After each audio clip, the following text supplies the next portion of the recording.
Hello and welcome to episode 4 of the FBFC podcast. This weekend has been a very interesting weekend of football for some of us. Better weekend for some more than others. And joining me this week are two Arsenal fans. Obviously, I think it seems like I've planned this perfectly.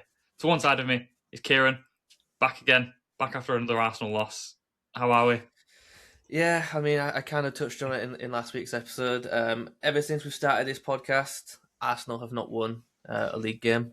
Again, we spoke about it last week, so we don't need to go too much into it. I did fear that this was coming, which again we'll get into soon. But I will end up referencing our Carabao Cup final episode quite a lot throughout this next hour or so because yeah, that's ultimately what's killed us, right? But yeah, we've also got Devang with us, another fellow Arsenal fan, so he can tell us about how he found the weekend. Well, what can I say? I think I blame myself for hoping a bit. The hope came back, and yeah, just I think woke up today and I'm like, yeah, it is what it is. You just gotta take the blows, take the punches, and keep going on, right? Like that's all we can do as a fan, as a player, whatever. Yeah, it's just it hurts. It hurts a lot, but it is what it is. I think people hear very quickly Devang is a bit more of maybe a bit more grounded, or also a bit more of an optimistic Arsenal fan compared to myself. So there will be some contrasting opinions here, even though we're both supporting the same team. Well, before we do get into chatting about Arsenal and City, we do always start the podcast with the FBFC Hall of Fame, a hypothetical trophy room cabinet, just a collection of football memories, experiences, players. Every guest is asked to add one thing into the FBFC trophy room. Devang, what are you adding in? Oh yeah, I thought a lot about this, and I would say it's my favorite ever World Cup game, considering we're in the World Cup here. Got to talk about Ghana against Uruguay in the 2010 World Cup quarterfinal. Yeah, the most chaotic game I can think of. Asamoah Gyan scores for land with a free kick, and then you have the whole thing happening with Suarez, the handball, the red card. Gian with the penalty misses it. We go to a penalty shootout. Uruguay take it. I think, especially I remember like I was 15 years old or turning 15 around that time. I was watching with friends. It's back in India where I'm from. 1:30 a.m. kickoff, and six of us watching it at my place, and we're just screaming when stuff like this is happening. It's like, what is going on? It was as a neutral because I had no stake in either of the nations. It's one of the greatest games I watched in my life, and just the stakes were so high. And yeah, Suarez being Suarez, and whenever someone asks me, would you do the same thing with Suarez? I'd be like, yeah, no question about it. I think anyone would. And there's a lot of people who would criticize him for it, but I think it definitely goes down for me as one of the greatest World Cup games I've ever watched. Well, I mean, it paid off, didn't it? I mean, I don't know. They obviously didn't win the World Cup, but like it paid off. He got sent off, and they won in. Was it extra time or penalties on that game? Penalties. Yeah, it took its Yeah. penalties. I think that's a really nice inclusion. I think last week we had one of the night winner stays on advert. I guess last week. It's a great addition. Yeah. We'll get on to the football this weekend. I don't really know where I want to start. I come to you, Kieran. General thoughts on the game? It's I think if we do recorded this podcast straight after the game, my thoughts would be a lot different. Me and Devang were talking obviously during the game and after the game, and there's been so many games this year where I've come away where Arsenal have lost or just not won, where I've come away and I've been like, they didn't give it everything. I truly believe that was an Arsenal team on the weekend that went out to win that game, and in a way, and I'm aware this is going to sound biased, we're unfortunate to, let's say, not get anything from it. Both teams obviously hit the post, bar, woodwork, etc. Arsenal hit it twice in that second half. That Eza one is so unlucky.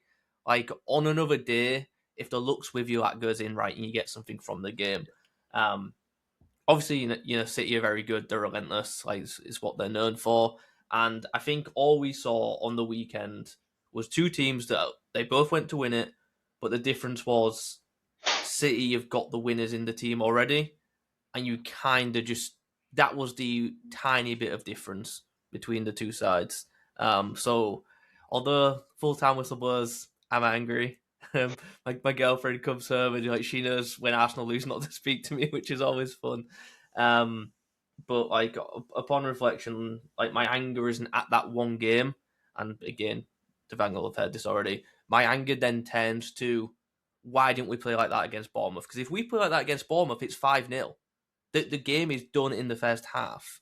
But the attitude that we took into this Man City game, we now have to have that same attitude for every game remaining if we want to win this league. And then we will win the league if we have that. But the issue is we don't have that.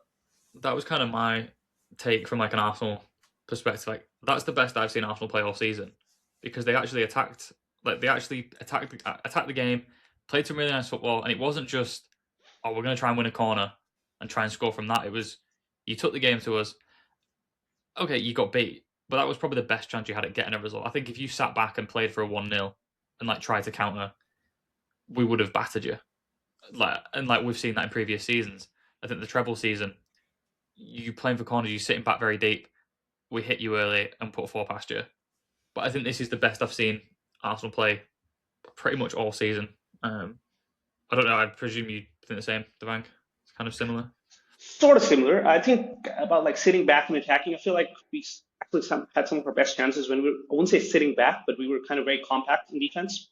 And then we're catching guys on the break. Like the chance with Havertz, Donnarumma saves it and then rebound. Again, it comes off transition. I think there were times when we were kind of baiting you into our compact defense and then suddenly launching the ball and Havertz is getting onto it and then we're trying to create something out of that. But yeah, I think more so I do agree with guys. Ended up being a game of margins, you could say, where if this goes your way, that goes your way. It's a draw, it's point shared, whatever. But yeah, what Kieran talked about, problem is not this game, it was how we played in the previous games. And I'm going to draw a parallel with this to like Denmark's ill-fated World Cup qualification campaign, where the problem was not the problem was not the game against Scotland or the qualifiers that they had the chance to qualify by beating Belarus at home, and that ended up being a 2-2 draw, and that's what set the whole thing in motion, and that is what is scaring me a bit. But the optimistic side of me says that like the way we played against Man City, if we played the next 5 hard games like that, I think you beat any other Premier League side 9 times out of 10. But will Arteta think that though? Will it just be like a one-off game where he's thinking, we have to go and beat City, we have to play like this. The other games we can go back to playing the way we have done. And it's you go to Newcastle, you play Newcastle next week, and you kind of not as on the front foot and not going for it as much. Like, or will it just be we have to do this to win the league, so we're playing like this now? I mean, it comes down to what he wants to prioritize, right? He still is in the Champions League semi-final and got to protect players in that way. But yeah, he came out and said he's on fire. I think we kind of saw that fire yesterday, and it needs to be that like the stove needs to be up for the next 5 games. It is what it is. I think that's what's kind of given City the advantage, is that we don't have Champions League. Like, you still have 2 massive games against Atletico to fit in with the remaining 5 league games. We've just got full focus on the league. Okay, we do have the FA Cup. Realistically, I'm not too fussed if we don't win that. Like, we've already got the League Cup. I'd rather we go all out and just win the Prem. But yeah, I don't know. I think it kind of was the best I've seen Arsenal play. But I also think City were really on it yesterday. And like you said, it was just a game of so fine margins that I think every goal sort of came from something, either like a brilliant bit of play, a mistake's been capitalised on, or like in the tiniest margins. I think every goal came from an error. Yeah. You can trace it back to an error. Like the first one, Devang, you might have to correct me here. I think it was Eze like jumped out of the way of a challenge. If he's more physical there, then that move just never happens. But he's like, I'm a rugby guy, but like he's just moved out the way there. Like, take the foul there. You just got to. I don't think you can take anything away from Shirky on the goal. That's not taking anything away. But Yeah. the point was that each goal in a game like this, each goal can be traced back to an error. Obviously, we don't have to speak too much. We don't have to describe the Havertz one because that's just a mess up from Donnarumma, which we will get onto because I want to bring on the message that you sent me on the weekend. And then the third goal, I was screaming at the TV at Martinelli. Yeah. I 100% put that one on him. Yeah, he is the fastest player on that field. 0 tracking back on his man. That goal for me is 100% on him. And what hurts even more is he was probably brought on to be that guy tracking back because Mosquera was in a yellow. Yeah. Nani, he's not the greatest defender. Martinelli, one thing we know with him, he tracks back, and it's again, you single lapse of concentration, and there you go. I think you could just see, especially from where I was sat in the ground, you could just see that space open up. As soon as Martinelli doesn't track O'Reilly, he's got so much space on the left. And then it's Nico and Doku doubling up on Mosquera, who's already on a yellow. Yeah. Like, even from that, I'm kind of thinking, or at least we might not score, but this is turning into a very good chance. Obviously, it did result in a goal, but I think that left-hand side from City at the weekend was unstoppable. Yeah. There's not much, because you stick 2 or 3 on Doku. Nico drifts into that space inside. You try and mark Nico, you got less men on Doku, and he just takes it past you. It was unstoppable because the other side, Hincapie, turned into Maldini. I think how many people have shut down Semenyo like that? I love Semenyo, by the way. Like, I really wish we got him. How many people have shut down Semenyo this season? He had a bit of a shocker yesterday. Speaking to the guy next to me, I think it was about even first 20 minutes was like, he's well off it today. It's like the first sub at half, we were saying even at half time, I'd be getting him off for Foden, but I think Pep stuck it out. It was. I don't think it was his best game. No, not at all. I mean, I do think the Arsenal defense was pretty solid. I think, like you said, because the goals have come from such like mistakes or like such precise attacking play. There's not much you could have done. Like the first goal, Shirky's just dribbled past 4 of your best players. There's not much you can't stop that. And his finish as well, it's precise, like at the bottom corner. Yeah, you can't really do it. I mean, I do like as a player, I think Cherky is he's so exciting to watch, right? Like kind of do like players like that. And not want to do it against your team. Yeah, I mean, yes, of course not. But from a football fan perspective, you enjoy watching players. Yeah, I mean, I think Shirky's been our best player for a while. I think because he didn't start the season, or he didn't start many games towards the beginning of the season, people have kind of been like not realised how good he's been since he has started playing. But he's the only player this season in the league with plus 10 goals, plus 10 assists. And I know there's a lot of chat about, Bruno has to be getting player of the year because he's got 16 assists or whatever he's on now. All of them are set pieces. I'm not having that. I don't think Bruno should be anywhere near that. No. No, I've seen a lot of people saying it as well. And it's like, just because you're good at taking corners, like, I think open play assists, he's less than 5. I'm sure it's like majority have come from set pieces. And I was like, again, I'm not taking anything away from teams who score from set pieces. Like, one of them is top of the league. But I don't think he should be winning player of the year for that. I mean, to an extent, I agree with you, but I can't deny Bruno's inevitability in that way. But yeah, Cherky, I think Cherky is a magician. He's got that bit of Eden Hazard in him in a way as well. Like loves to charge at players with the ball.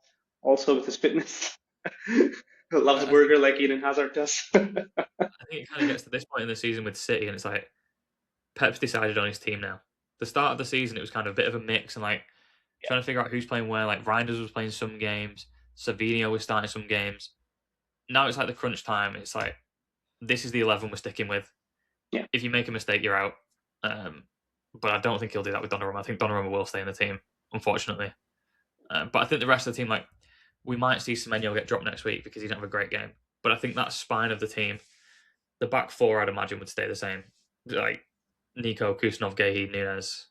I don't know what Pep does. I don't know how Nunes is now one of the best right backs in the league. He was I was never impressed by them in midfield, and then it's suddenly like, oh, we need a right back. Walker's gone. We won't buy one. We'll just stick Nunes there and hope for the best. And he's had a great season.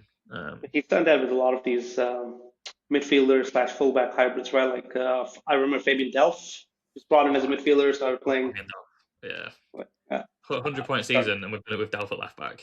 Yeah, so it's for Zinchenko, who used to be a midfielder, then he's the fullback. Or yeah, I think it's not even about inverting them anymore. It's like kind of figure a way out. I mean, ultimately, all of these guys like they're football players, right? Yeah. You ask them to do a job, they will do a job. It's more about I think incredible. that was the kind of conversation we were having about Nico a couple of weeks ago. It was like, this season he's been one of the best players in the league, but would he be England's starting left back because it's more of a Pep system rather than a Tuchel's? Like, would you rather just put Lewis Hall into that team, a more natural left back, or Nico, who plays really well in the City team, but if you just you're playing left back, don't do all your midfield stuff, just stick there. Like, I think a couple of weeks ago we were saying it should just be Lewis Hall to play it safe, and then Nico's just gone on this ridiculous run of games and could be one of England's more important players. I still think for the England setup, the natural choice still remains to be Hall for the England setup. That's not me saying he's the better player, to be clear. I don't know. But I think, and again, you're right. Obviously, we had this conversation like 2 or 3 weeks ago. Nico's now the name right now, isn't he? Like, he is the breakthrough player of this season. So, like, he's 100% in the squad. It's just a case of, can he start or will he start in that system? And Tuchel's setup is the only thing that's stopping me saying he's going to be in the starting 11. Like, historically, his left backs are not that kind of player, let's say. But the more the guys that bomb down the line and not necessarily play into the midfield. But based on Foreman this season, like, he should be in the starting 11. But again, the only reason I didn't put him in my team a few weeks ago when we spoke about it was, again, because of the system. And I feel like there's also a big difference in a tournament like the World Cup, or at max now you're going to play 8 games with the round of 32 as well. The margin for error is just so low, especially once you are in the knockout stages, right? Where it sort of helps if you're playing safe. I want to call it that way. I think that's the exact reason Southgate set up how he did. He was like, he would rather not lose the game than go out and attack and win the game. And the Italy one, I don't think I'm ever going to be over the Italy game. It's like, you go 1-0 up early in a final at home. You've got 90,000 people behind you. I mean, I know it was COVID. It shouldn't have been a full Wembley, but it was a full Wembley. But you've got the full stadium behind you.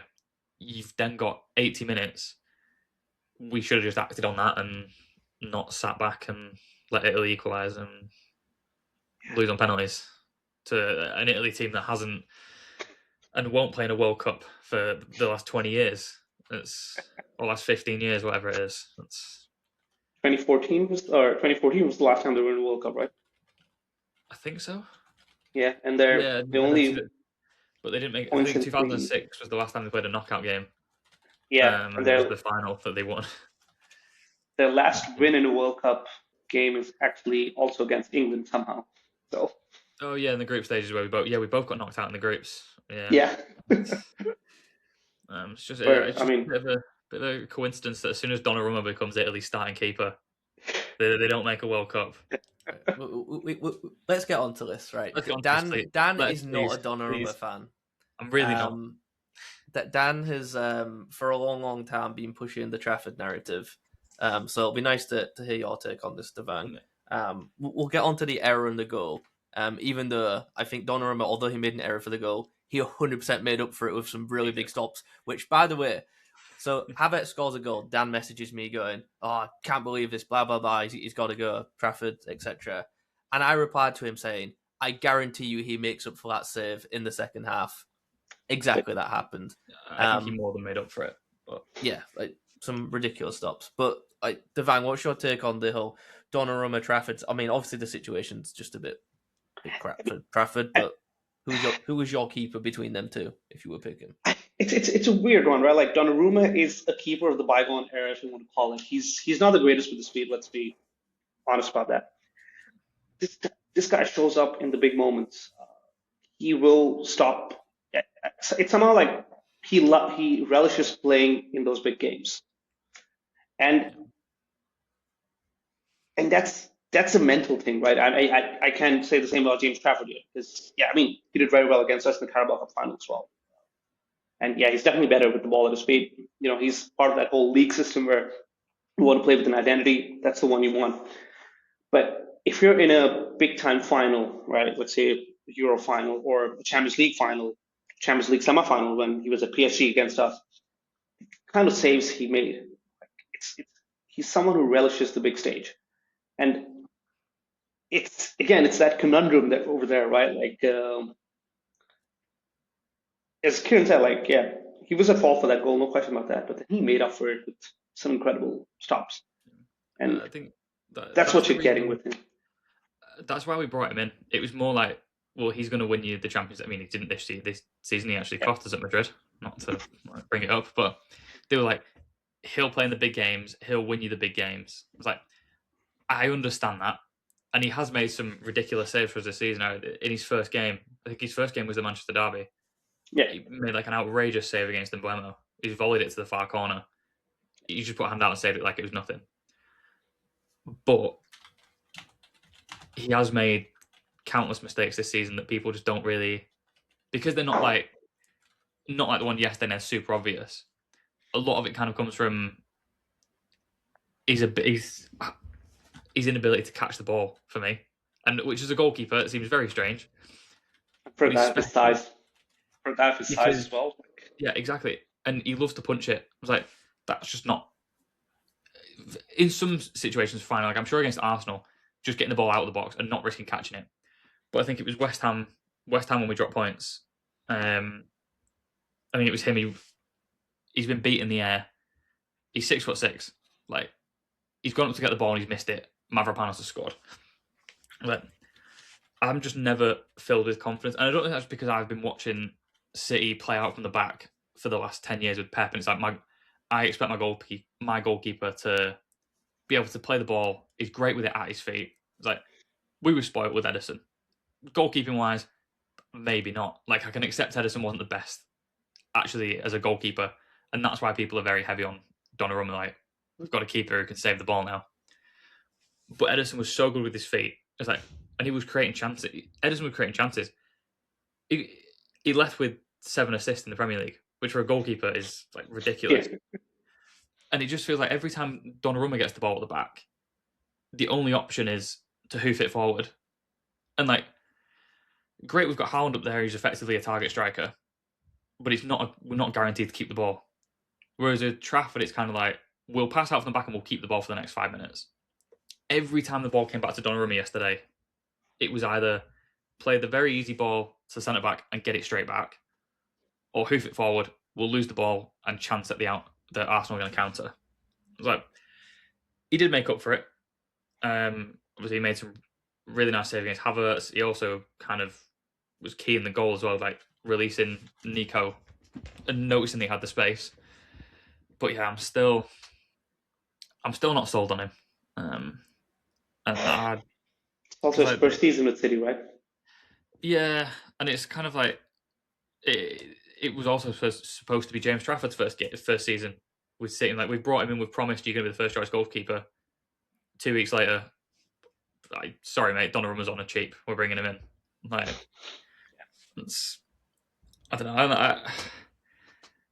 Maybe it's just because we've been spoiled with keepers who can just play out from the back, and Trafford just suits our system more. But I've just never felt that confidence with Donnarumma when he's got the ball. If teams are coming at us, it's kind of like, all right, there's a bit of safety there. Like I'm not too concerned that the teams are going to score. But with everything else, I'm not really his biggest fan. And like, it's great that Trafford is like technically the best backup goalkeeper in the league. We've seen what happens if teams don't have a great backup. Not to bring it back to the cup final again, but but like we can trust him in those games. But I think Trafford deserves more than that, and I think it'd be a real shame if we let him go this summer. I mean, Okay, I you hope won't be able I to hope keep for both. No, I don't think we can keep both. I'd rather I get hope rid of for Donnarumma. But I hope for our sake, Pep is having the same question in his mind right now, and yeah, he starts tinkering with things again, and stuff happens. But that's wishful thinking right there. I get the feeling that Donnarumma isn't one that will stay at City for a while. Nah, Probably maybe 2 years, 3 at most, and then he goes. And I think that's why Trafford kind of suits us better. It's like if we're going to build a team that we have in the past that's going to win 6 titles in 7 years, 4 in a row, you've got to have consistency in the team. And I think a goalkeeper is a position that you can't be switching too often, and it needs to be that constant, just more for the team rather than the safety of like having a good goalkeeper. but in that case, it also depends. Like, what's the future of Pep, right? How long Yeah, does exactly. he also stay at City, or is it Yeah. Maresca who succeeds him, or Who knows with Pep? I feel like every year we get to this point and like, oh, Pep's leaving. And then he's like, forget that. I'm staying another couple of years. Like I the, think the it's way he's also been, Is go on, go on. finish up. I was gonna say, the way he's been talking about Bernardo Silva leaving, and he's kind of saying like, oh, we're really gonna miss him next year.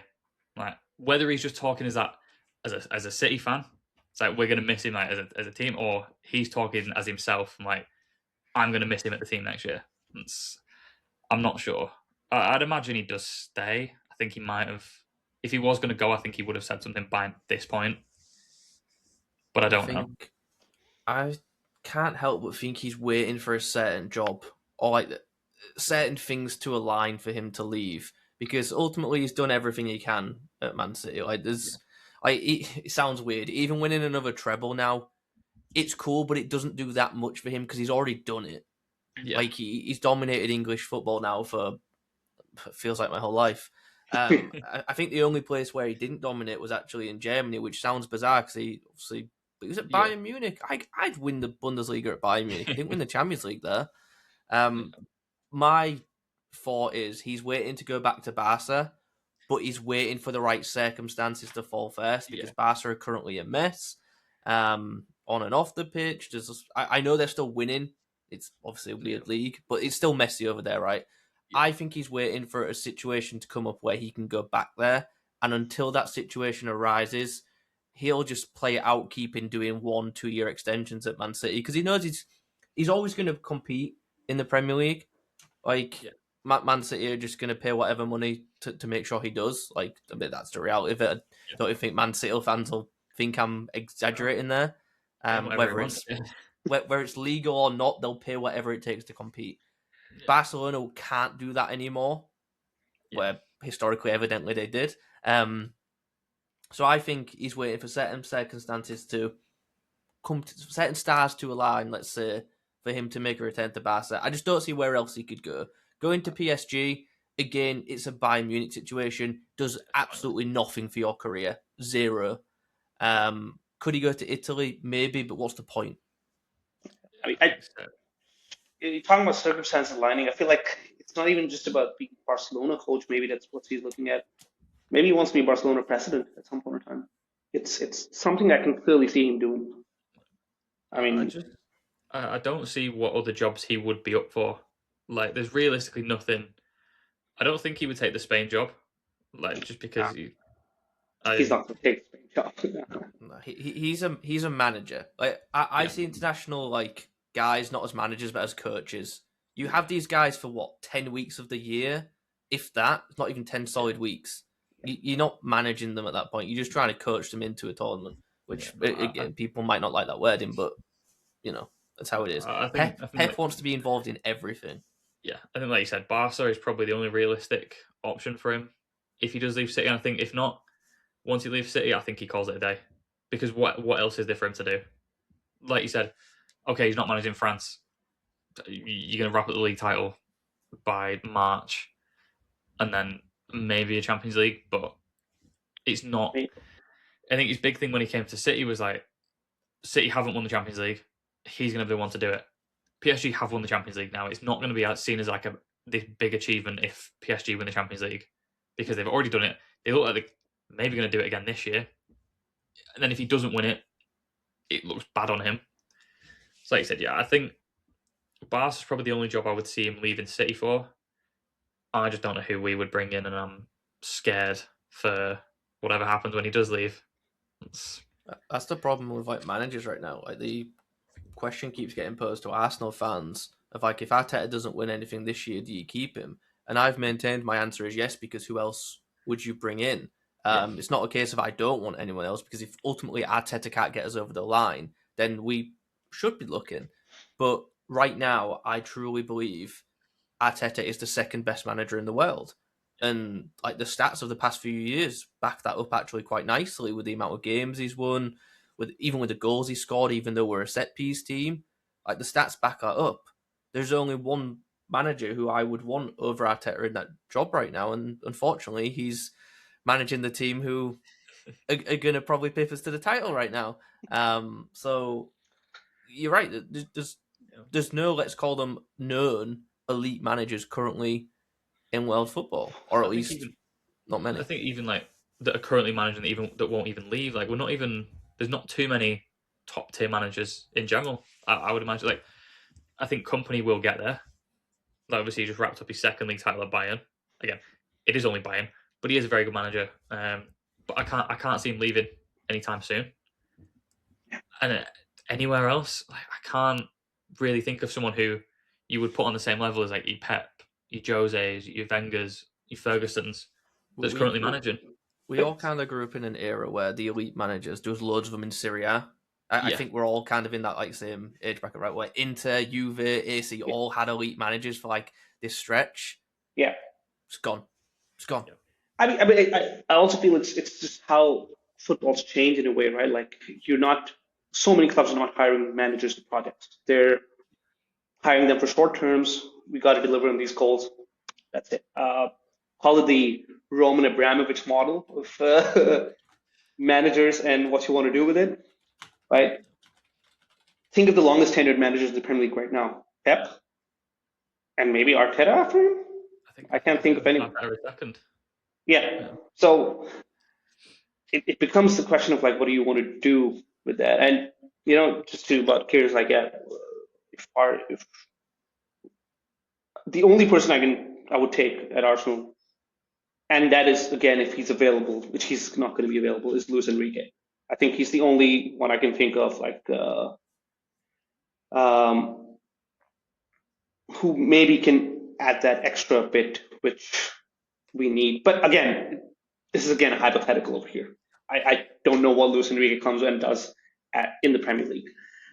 And Arteta, it's a weird one where I was talking to someone at the office today, like, from where he's taken Arsenal when he joined to where they are right now. I mean, I would still take what I'm suffering right now compared to what was happening in the Emery years or like those COVID days with 8th place finishes and all of that, right? This is a much nicer situation to be in, okay? It's now just a bit about like finding that what gets you over the line. How do we find that? And again, was the theme of the game, margins. It's these margins. I mean, it's very easy for us to sit back here and talk about that, but as professional football players, all of them are, I would say, equally skilled in many aspects. It's just about finding that extra bit. Where do you get it from? Yeah, but like, if you don't do it this year, I would be concerned of how Arteta then gets them to go again next year. Is it 4 years? If you finish second again this year, 4 years of second place. Yeah, but how would you even get to them players and be like, this is the year we're going to do it, and get them to go again after like another year? I mean, I've made this comparison to an NFL team. In that sense, the Buffalo Bills of the '90s, 4 straight Super Bowls, 0 wins, and so many of them came down to margins, right? Like famously, the kicker missing a simple field goal, and you don't win. And that's the question that maybe we'll need to answer after, and how do you motivate them? Maybe it's the players who need to come up in a way, I think one of the things we forget is like core of this team has also been players who've grown with this team, and in a way, it's also time for them to step up in that situation. And where sometimes I feel Arteta is maybe overcoaching from time to time. I think we said this last week. It's kind of like, maybe because it all goes public. Maybe this is something that Pep also does, but he just keeps it behind the scenes. But like, it feels like Arteta is just trying to be different, and like with his whatever ideas he had in the past. Like he was playing that TikTok video, like overtraining, getting like the Ivan. I know this was a few seasons ago, getting the Ivan Toney tweets on the big screen. Like, just feels like he's trying too hard in a way. And like, if he just took the pressure off them, it almost feels like when you get to this stage in the season, Arsenal make every single game a cup final, but you haven't won a cup final for like 6 years. Maybe that's not the best approach. I don't know if I'm just looking at from like a City side and thinking, we've not won anything, just copy Pep and do what he does. But I don't know whether that's something you think is the reason, or I blame the Arsenal social media team for making it a cup final every time. I was talking to Kieran about it. We gotta. The social media team maybe needs to get a handle and say, hey, guys, chill out. Don't. I despise our social media team. I fully appreciate they're great at making content, video wise, brilliant. Read the room. Yeah. Like these players are absolutely crapping themselves, and it's so clear to see. Like the game against Bournemouth, you could literally see that was a game where players went into the shells because they're so full of nerves. Yeah. Like this league is no longer being won due to skill. It's been won due to Man City mentally are better than Arsenal. Yeah. Like, I think, and again, there's going to be heavy bias here, and that's fair enough. If we compare squads, I actually think ours is better. I truly believe that. But on a skill level. But mentally, the difference between the two, not just the players, but the clubs, is just so different. Even Pep over Arteta, mentally, there's such a big gap. And like, this is really, really minor. But like, I've worked in like professional sports for like 10 years now. And again, not in football, but in rugby, it's still, full-time sport. Every single player, whether they tell you or not, they look on social media. Every single one of them looks on social media. Even the ones that are like, yeah, I don't have an account, I don't touch it. Liar. They do. Liar. It's impossible to escape it. And you know what most of them do? They also search their own name. Even though, and again, I've been part of this, like myself, we do media training every year. We tell them it's not a good idea to search your name. Not after a good game, not after a bad game. Yeah. They will all have done it at least once throughout the season. And when you go on social media, because you do not know who is on the other side of that tweet, you're thinking these fans are absolutely battering you. And you'll think because it's an Arsenal handle, it's an Arsenal fan. It's not. Most of the time, it's not. I heavily subscribe to like the dead internet theory as well, especially in football culture. Most of the accounts you see online are not real people, and the ones you do see are mostly trolls anyway. But sponsored by rainbet.com. Yeah, sponsored by whatever horrific sponsor you can think of.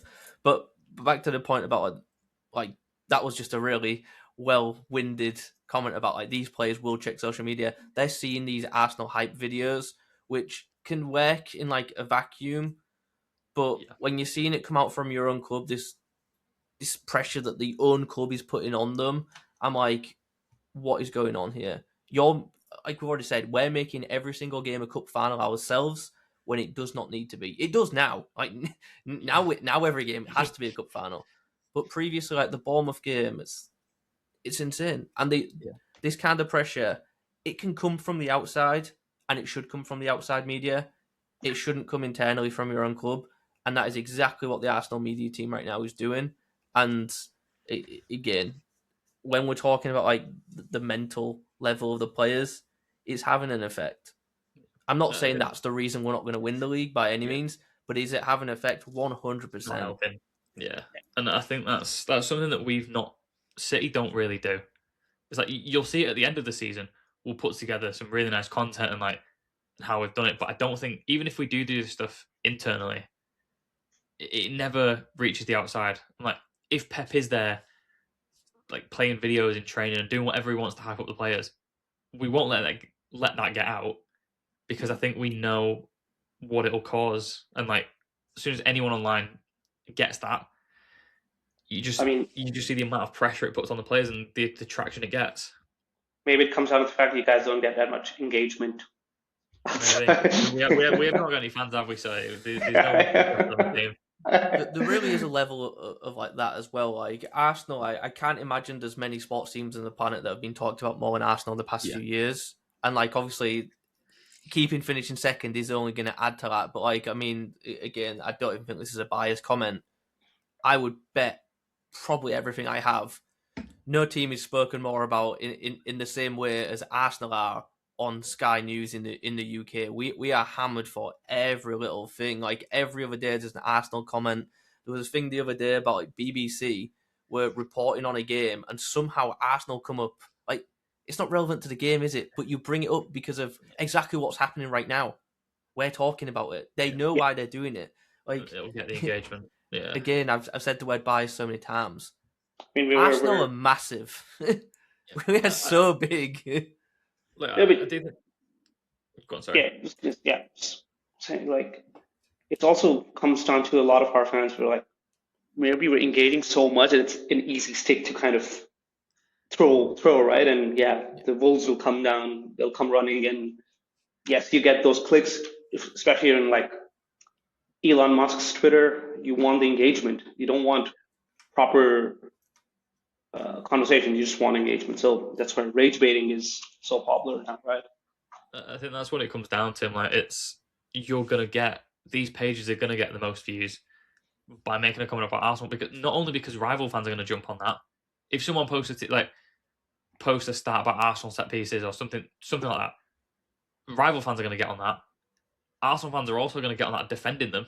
It's like you just wouldn't get that. Whereas like you get a post about City. I don't even think City fans care that much. Like, but again, I think that comes with, like you said, Arsenal having such a big online fan base that even I'd imagine most of the majority match-going fans and like the ones that are there week in, week out actually don't care about this stuff too much.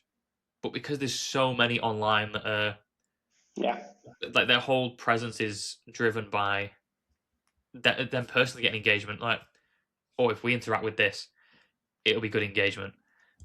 And like you said, I think not that it's the entire cause of it kind of crashing down this season, but it certainly doesn't help. And then sorry. I was gonna say, like, when you've got sellers outside the Etihad yesterday selling bottles and like you said, the players are going to see this going in. It's like, even though it's only come up an hour or two before kickoff, the players are still going to see that. My favorite post from the weekend is like, these kind of fans are what everyone tries to like portray Arsenal fans as. When like in the Wenger backs up, the real Arsenal fans are not like the quote unquote social media Arsenal fans you see. Like the real Arsenal fans despise the social media Arsenal fans. Me and Devang have, I won't say names on here, but me and Devang have chats each week about so-and-so's done this, so-and-so's done that. It's like, they're not real fans of the club. No. I've got a few names in mind as well, don't I? Yeah, they won't be mentioned to all the two people that watch this podcast, but you know. Yeah, but it's also like it's also set up. Sometimes feel like fans just want to. I saw this one clip of like, it was Jason Cundy in Talksport where he's talking Pele wouldn't get into this Arsenal team, and then everyone, like Arsenal fans, say Pele would never. I'm like, it was never an Arsenal fan in the first place who said that. That's Jason Cundy, ex-Chelsea player, and he's on Talksport. I mean, their whole model is rage bait. So come on, guys. I mean, have some sort of critical thinking of that, please. And suddenly the whole narrative is like, Arsenal fans think Pele would never get into this team. None of us ever said that. Yeah, like you said, I don't think it's like particularly like the entire fault, but like a big thing is like you're putting so much pressure on these final games, and now, like you said, now you need to. Now every game is a cup final, and you need to be playing like it is. Yeah. But I think making these, I don't want to call them meaningless games, but like your Bournemouth game, I can't remember who you played before that, but like games like that, and it's like you're bigging them up so much that the players then go into it thinking, we can't mess up here. and then there's so much extra pressure on them. One team that is playing worse than you at the moment is Tottenham. I do want to bring Tottenham up again. I feel like every week when we first started the podcast, it was kind of like, oh, Tottenham are close to the bottom. That's a bit funny. They're probably not going to go down. A month later, it might happen, and it's looking like it's going to. Do you think they're going to go down, or are they going to save themselves? My biggest concern, like this is, I talked to former Tottenham keeper Brad Friedel recently. What he said was like these players were not brought in for a relegation battle. These players were brought in to play in the Champions League, in the Europa League, all of that.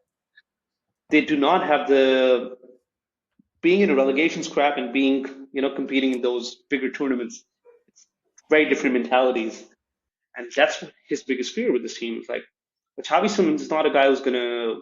I don't know, very talented player, but he's not the kind of player who's gonna be giving it his all, running back, trying to defend in a relegation scrap, which is what they are in. I mean, you need a different set of players for that somehow. Like, Everton, who famously avoided relegation all those years, it's because the players somehow knew what they had to do.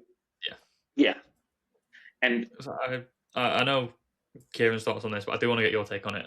Do you actually want Tottenham to go down, or is it one of them where it's like you're actually going to miss them being in the league, or is it you just want them to go down because it's Tottenham? From a points perspective, it was 6 points every season, so I would miss that. And I mean, as an Arsenal fan, I know like you'd say Tottenham this and that, hey, wouldn't you be happy? Like, yes, but I want to preface this with saying, growing up, like late '90s, early 2000s, Tottenham is not even the team that I saw as the main rival. It was always United, Manchester United, Arsenal. That for me is the one where there's a lot more emotion. While Tottenham were, let's just say, geographical rivals, you want to call it, they were pretty irrelevant for quite some time. It'd be funny to go down. I would say that, but I think maybe I'm so much more concerned about Arsenal that I don't really care what happens. That's how I put it. Just be funny if they go down. I mean, more than funny. I mean, I look at the financials though. That's where things get interesting because if they do go down, the football club MT. They're going to be in trouble. I think that was kind of our collective take on it last week when we spoke about it. It was like, yeah, it would be fun to see Tottenham go down again with us. Like, I would like them to go down more because that's guaranteed 6 points for us, whoever comes up, and we're not dropping points to them anymore. But more just like, the financial side of it. It's like, has a club this big? I don't think a club this big has ever been relegated in like the money era of football. They've spent however much they've spent on this brand new stadium.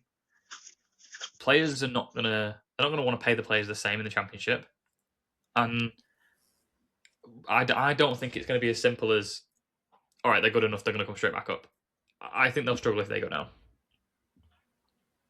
Yeah, and talk about like, I think in a normal relegation scenario, I mean, I don't want to count like Juventus getting relegated for Calciopoli. That's a different thing altogether. I can't think of a bigger possible relegation. Yeah, maybe one would say when Hamburg went down, yes, considering they were never a relegated team, all that, or when Schalke went down the first time, but they've been, so Germany is probably not the best place to compare as well, where the finances are not this big.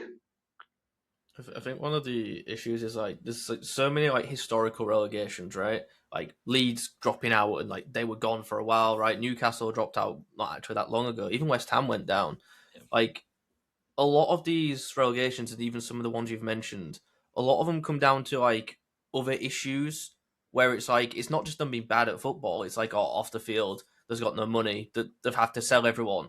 That's not what happened here. Like in all those other instances, there's been financial issues most of the time. Yeah. Granted, not all of them, but most of the time it's financial, right? Tottenham have money. Yeah. They've spent a lot of money. You could say billions because of the stadium inclusion, right? But multi hundreds of millions on players. So that's why, like, again, and Devang, just for your context, I've said I'm in between wanting them to go down and not. One, I'll just miss Tottenham from the derby.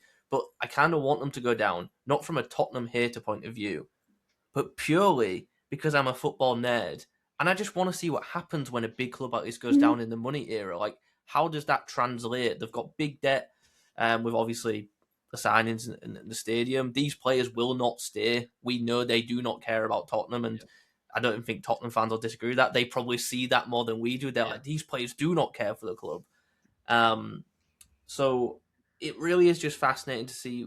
Like, I truly want them to go down now, but not as an Arsenal fan, but as a football fan, as a nerd, just to see what actually happens. I still think they will find a way to stay up, but I kind of am like, as weeks go by, I'm like, I want them to go down just to see what happens. Because I also want to see, like, this is a club where they have a squad full of players who, in theory, worst case, should finish 8th. That squad should be higher than it is. Like, that's a fact, right? So what happens in this fire sale of players? Where does everyone go? I'm pretty confident, even if they stay up, we're going to see a huge squad changeover, right? Because you can probably already tell certain players have got prior deals done. Like, I would bet a lot of money that Christian Romero is not playing for Tottenham in 12 months. I think part of why he was really upset about the injury was, one, the World Cup, obviously a big factor, but two, he's like, I'm never playing for this club again, which in hindsight he might be a bit happy about, but I think there's also that too. So yeah, I mean, super intrigued to see what could potentially happen there, but I maintain I think they're going to find a way to stay up. I do think if they do stay up though, I'd be interested to see how they approach like the summer transfer window. Whether they approach it as like, okay, now we need to stop targeting top European names. I say top, like you Xavi Simons, you play like that, or do they actually just have to say we're going to be in relegation battle again? We've just had 2 years finishing 17th and not hitting 40 points. Do we need more players that are suited to the bottom end of the table? So I think either way, it's going to be interesting. Again, I do hope they go down. But I find it so funny when they sacked Ange, because I have a fan who's like a Tottenham fan who was so happy when Ange went. And I remember saying to him, I was like, do you not just think this squad's not as good as you think? Yeah. Like, because that's what I that's what I saw. Europa, yeah.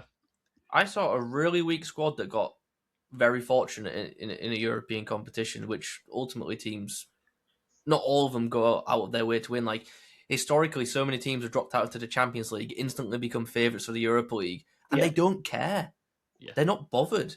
I mean, you also have to remember, like, this was the first Europa League without the Champions League teams dropping, and I feel like that has kind of like reduced the level of football we see in this tournament now. I think I've seen some really good Europa League games when the Champions League teams were dropping down there because.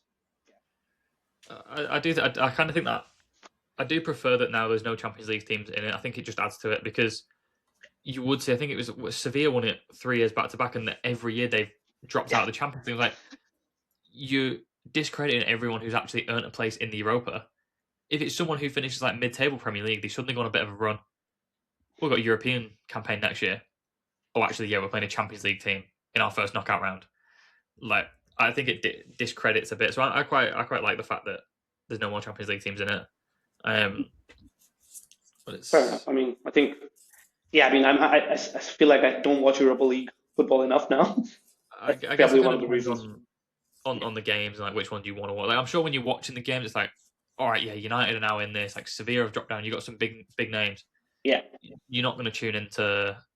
Maybe I assume Villa Forest will be an exciting game. Yeah, I don't know who's on the other side of the draw. I think it's Benfica. It's not Benfica, is it? It's Freiburg and someone else on that side of the draw. But is it Strasbourg? Because in the previous episode, I think I said that like Mainz were going to win it, and they got knocked out. I think their conference, Strasbourg. But I think it just gives those teams an opportunity to win a trophy that they've fairly qualified for, and not Braga and Freiburg it is in the other side of the draw. Like, I'd imagine all of these teams, if Champions League teams dropped in, Villa are probably the only team that would be left in that and strong enough to win it. And again, that wouldn't. I don't think that would be fair on them to then say you've now got to play 2 Champions League quality teams if you want to win the tournament. Yeah. But again, like you said, I think for the actual quality of games, having these Champions League teams drop in is a bit more exciting. No, But I think you've completely fair point. yeah.